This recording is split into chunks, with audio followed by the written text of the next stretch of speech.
بسم اللہ الرحمن الرحیم۔ گزشتہ کل آپ حضرات کی خدمت میں کچھ تمہیدی بات پیش کی تھی ایمان کے حوالے سے، اسی کا بیان فجر میں اللہ کے فضل سے کافی سالوں سے ہو رہا ہے۔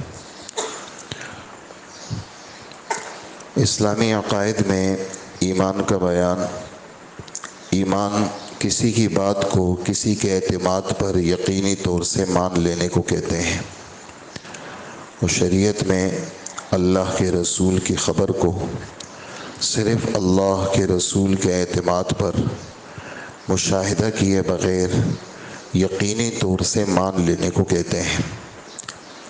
اللہ کے رسول کی خبر کو صرف اللہ کے رسول کے بھروسے اور اعتماد پر مشاہدہ کیے بغیر یقینی طور سے مان لینے کو کہتے ہیں۔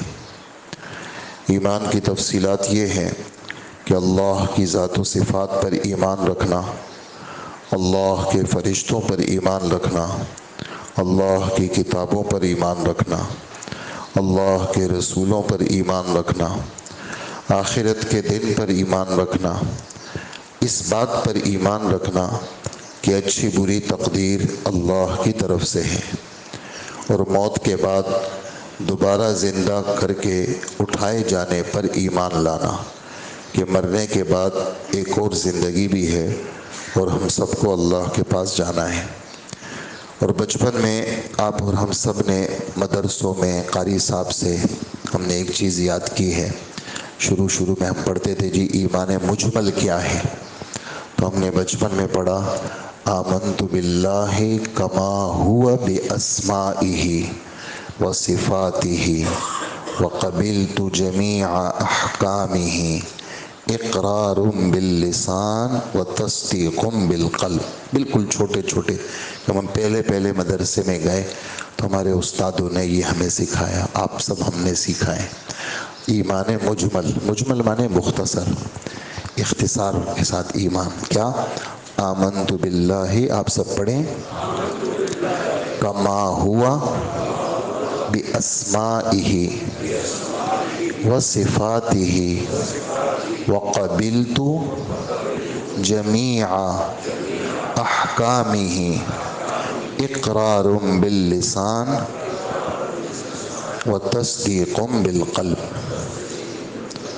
آمنت باللہ میں اللہ پر ایمان لایا، کما ہوا باسمائہ، کما کا ترجمہ ہے جیسا کہ، جیسا کہ وہ اپنے نام و صفات کے ساتھ ہے، جیسے اللہ اپنے نام و صفات کے ساتھ ہے ویسے ہی میں نے اللہ کو تسلیم کیا۔ کما ہوا، کما کاف تشبیہ کے لیے، جیسا کہ اللہ جل جلالہ اپنے نام و صفات کے ساتھ ہے۔ وقبلت، میں نے قبول کیا اللہ کے تمام احکام کو، میں زبان سے اقرار کر رہا ہوں اور میں دل سے اس کو سچا مان رہا ہوں۔ اقرار باللسان، میں زبان سے اقرار کر رہا ہوں اور دل سے اس کو سچا مان رہا ہوں۔ ایک ہے ایمان مفصل، وہ بھی ہم اپنے بچپن میں یاد کیا، اور وہ ایمان مفصل آمنت باللہ وملائکتہ وکتبہ ورسلہ والیوم الآخر والقدر خیرہ وشرہ من اللہ تعالی والبعث بعد الموت۔ میں ایمان لایا اللہ پر، اللہ کے فرشتوں پر، اللہ کی کتابوں پر، اللہ کے رسولوں پر، اور اس بات پر کہ اچھی بری تقدیر اللہ کی طرف سے ہے، اور مرنے کے بعد اٹھائے جانے پر۔ اب اس کے لیے یعنی ہم آپ تو ابھی پڑھیں گے سنیں گے، لیکن بالکل تازہ رکھنے کے لیے اس کے خیال رکھیں، جیسے صبح اٹھیں تو ان دونوں ایمانوں کو زیادہ نہیں تو ایک دفعہ تو اپنی زبانوں سے دہرایا کریں، اور اپنے بچوں سے کبھی کبھار سنا کریں، بیٹیوں سے سنیں، گھر والی سے سن لیا۔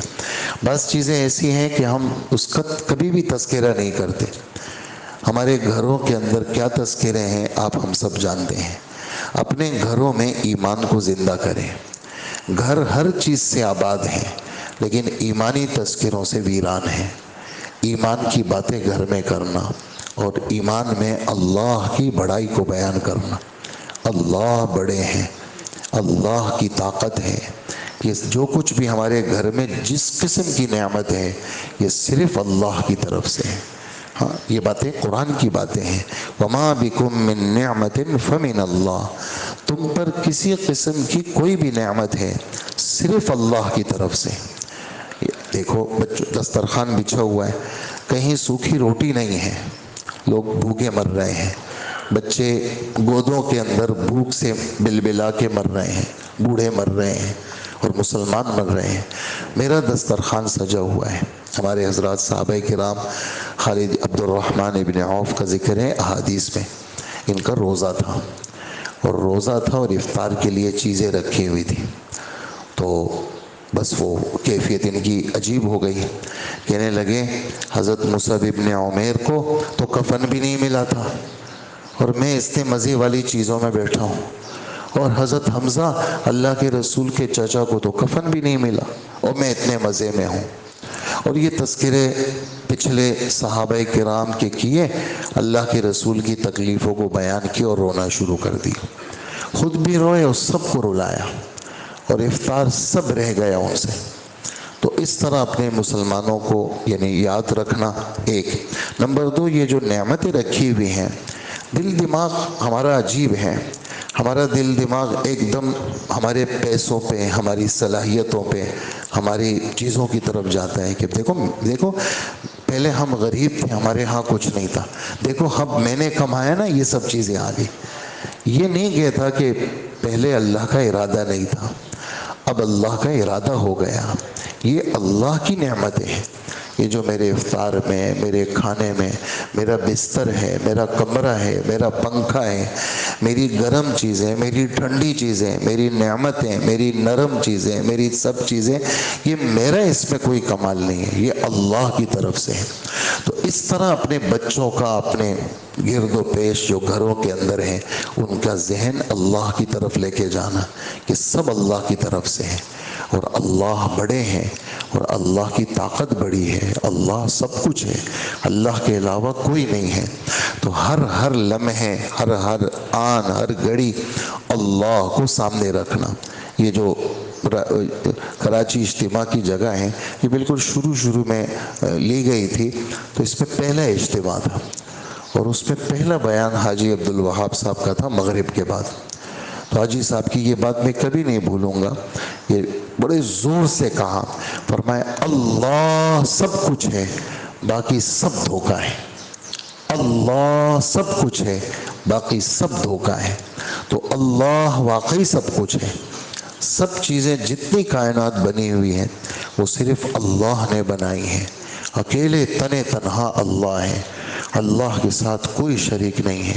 یہ اتنا بڑا سورج، یہ اتنا بڑا چاند، یہ ستارے، یہ پورا نظم، یہ رات کا وقت پہ آ جانا، یہ رات کا چلے جانا، یہ صبح کا آ جانا، اور پھر دن بھر سورج کا رہنا، یہ چاند کا چھوٹا ہونا، یہ چاند کا بڑا ہونا، پھر چاند کا پورا ہونا، یہ ستاروں کا جگمگاتا ہوا پورا آسمان، یہ آسمانی نظام، سمندری نظام، یہ فضائی نظام، یہ ہواؤں کا نظام، اللہ جل جلالہ کی قدرت پر دلالت کرتے۔ برگے درختان سبز در نظر ہوشیار، ہر ورق دفترت معرفت کردگار۔ کہتے کہ جو تم سبز پتے دیکھتے ہو نا، فارسی کا ایک شعر میں نے پڑھا، سبز پتے دیکھتے ہو، تو کہا یہ ہر سبز پتا تمہیں بتا رہا ہے کہ میرا بنانے والا صرف اللہ ہے، اس سبز پتوں کے اندر جو لکیریں ہیں اور اس سبز پتوں کے اندر جو ہریالی ہے، وہ جڑوں سے جو اس سبز پتے کے اونچائی کے اوپر یہ جو پانی کا ایک بوند پہنچی ہے اور اس سبز پتے کو ہریالی دی ہے، کہا کہ اس سبز پتے کو دیکھو تمہیں اللہ کی پہچان کرائے گا، یہ ایک پتا بھی تمہیں اللہ کی پہچان کرائے گا۔ تو کائنات کا سب سے بڑا علم، لوگ کہتے ہیں جی ہم نے ڈگری لے لی، سی اے کر لیا، ہم نے ACCA کر لیا، یہ پڑھ لیا ہم نے، ہمارے پاس، ہم لندن گئے تھے وہاں سے ڈگری لائے ہیں، ہم نے امریکہ کی ڈگری لی ہے، اور ہم نے فلانے ملک میں چلے گئے، وہاں کی پڑھائی ہم نے پڑھی، اور ہمارے والد صاحب نے کروڑوں روپے لگا کر کے ہمیں ایک ایسا انسان بنایا۔ تو یہ جتنی بھی ڈگریاں ہیں ان سب کی کوئی حیثیت نہیں ہے۔ کائنات کا سب سے بڑا علم وہ اللہ کی پہچان ہے۔ جس کو اللہ کی پہچان مل گئی اس کو چیزیں مل گئی۔ تو اللہ بڑے ہیں، اللہ کو دل میں بٹھانا، اللہ کو سامنے رکھنا، اللہ کو دائیں تصور کرنا، اللہ کو بائیں تصور کرنا، اللہ کو پیچھے آگے اوپر نیچے ہر جگہ اللہ ہے۔ وَهُوَ مَعَكُمْ أَيْنَمَا كُنْتُمْ، ہمارے رب فرماتے ہیں تم کہیں پر بھی ہو اللہ تمہارے ساتھ ہے۔ مَا يَكُونُ مِن نَجْوَى ثَلَاثَةٍ، 28واں پارہ، 28ویں پارے کا دوسرا صفحہ، مَا يَكُونُ مِن نَجْوَى ثَلَاثَةٍ إِلَّا هُوَ رَابِعُهُمْ، تم جو اکیلے بیٹھے ہوئے ہوتے ہو نا 3 بندے، تو کہا کہ تم 3 نہیں ہو، چوتھا اللہ ہے، تم 4 ہو، 5واں اللہ ہے، تم 5 ہو، 6واں اللہ ہے، تم کم ہو یا زیادہ ہو اللہ تمہارے ساتھ ہے۔ وَهُوَ مَعَكُمْ، تمہارے ساتھ ہے۔ وَنَحْنُ أَقْرَبُ إِلَيْهِ مِنْ حَبْلِ الْوَرِيدِ، ورید اس کو کہتے ہیں، یہ ہمارے یہ اس نس کو کہتے ہیں جس کے کٹ جانے سے بندہ مر جاتا ہے، ہم تمہارے اس نس سے بھی زیادہ قریب ہیں، ہم تمہارے اس نس سے بھی زیادہ قریب ہیں، تم ہمیں دیکھ نہیں سکتے ہو لیکن ہم تمہارے ساتھ ہیں۔ تو اللہ ہمارے ساتھ ہے، اللہ ہمیں دیکھ رہے ہیں، اللہ ہماری ہر بات کو سن رہے ہیں۔ ہاں، کالی رات ہو اور کالا پتھر ہو، ایک چیونٹی اس پہ چل رہی ہے، اس کے پاؤں کی آہٹ وہ اللہ سن رہے ہیں۔ اللہ جل جلالہ کا سننا کامل، اللہ کا دیکھنا کامل، اللہ کا علم کامل۔ تو اللہ کا ذکر کرنا، ایک یہ کہ میں نے سبحان اللہ پڑھی، بہت مبارک ہے، الحمدللہ پڑھی، لا الہ الا اللہ پڑھی، اللہ اکبر پڑھی، بہت مبارک ہے، میں نے قرآن پڑھا، بہت مبارک، میں نے قرآن سنا، بہت مبارک۔ ایک یہ کہ محفلوں میں اللہ کا ذکر کرنا، اللہ کو یاد کرنا، اللہ کی بڑائی کو، خود قرآن میں آپ پڑھتے ہوں گے، میں نے آسمان کو بنایا، میں نے آسمان کو تمہارے لیے چھت بنایا، میں نے ستارے بنائے، میں نے یہ چیزیں بنائی۔ رات ہم تیسرا پارہ پڑھ رہے تھے، اس میں ہمارے رب فرماتے ہیں جو تمہیں ہم نے چیزیں دی ہیں نا وہ ہمارے نام پہ خرچ کرو۔ آگے کیا فرمایا؟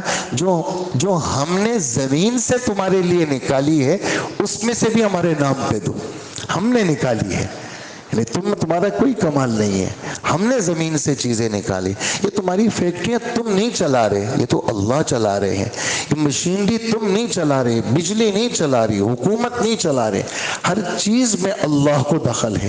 ہم نے کہا ہم نے بٹن دبایا تو یہ پنکھا چلا، نہیں، اللہ کا ارادہ ہوا، اللہ اس پنکھے میں بھی اللہ کا تصرف، میری ہر نقل و حرکت میں اللہ کا تصرف۔ تو ایسا اللہ کا ذکر کرنا، ایسا اللہ کو یاد کرنا کہ ہر جگہ ہمیں اللہ نظر آئے، تو اللہ کو سامنے رکھنا، اللہ کی قدرت کو بیان کرنا اور اللہ ہی اللہ ہر جگہ ہمیں نظر آئے، یہ ہم نے کہنا پڑے گا، اس کے بغیر ہم نہیں چل سکتے۔ ہمارا پیٹرول بھی ہے، یہ ہمارا آئل بھی ہے، یہ ہمارا سب کچھ ہے، ہم اسی کے ساتھ جئیں گے، اسی پر چلیں گے، اور ایک وقت ایسا آتا ہے جس میں سب چیزیں ختم ہو جاتی ہیں، اس وقت میں صرف اللہ کام دیں گے۔ اللہ پاک فرماتے ہیں جب تم قبر میں پہنچ جاتے ہو اس وقت بھی تمہارے دل دماغ سے میرا تذکرہ نکالنا، کہ یہ اس وقت بھی میں ہی کروں گا۔ 13واں پارہ، یثبت اللہ الذین آمنوا بالقول الثابت، اللہ جمائیں گے سچی بات یعنی کلمے کے ساتھ. دنیا کے اندر بھی اللہ دلوں کو مضبوط کرتے ہیں کلمے کے ساتھ. اور جب قبر میں پہنچ جاؤ گے اس وقت تم سے پوچھیں گے تمہارا رب کون ہے, اس وقت بھی تمہاری زبان سے جو جملہ نکلے گا کہ میرا رب اللہ ہے, اس وقت بھی یہ جملہ کون نکلوائے گا؟ اللہ. میں کرتا ہوں ایسا, میں کرتا ہوں, اور میں ہی گمراہ بھی میں کرتا ہوں, ہدایت بھی میں دیتا ہوں. یہ سب کچھ میرے قبضے میں ہے. ہمارا کیا کام ہے؟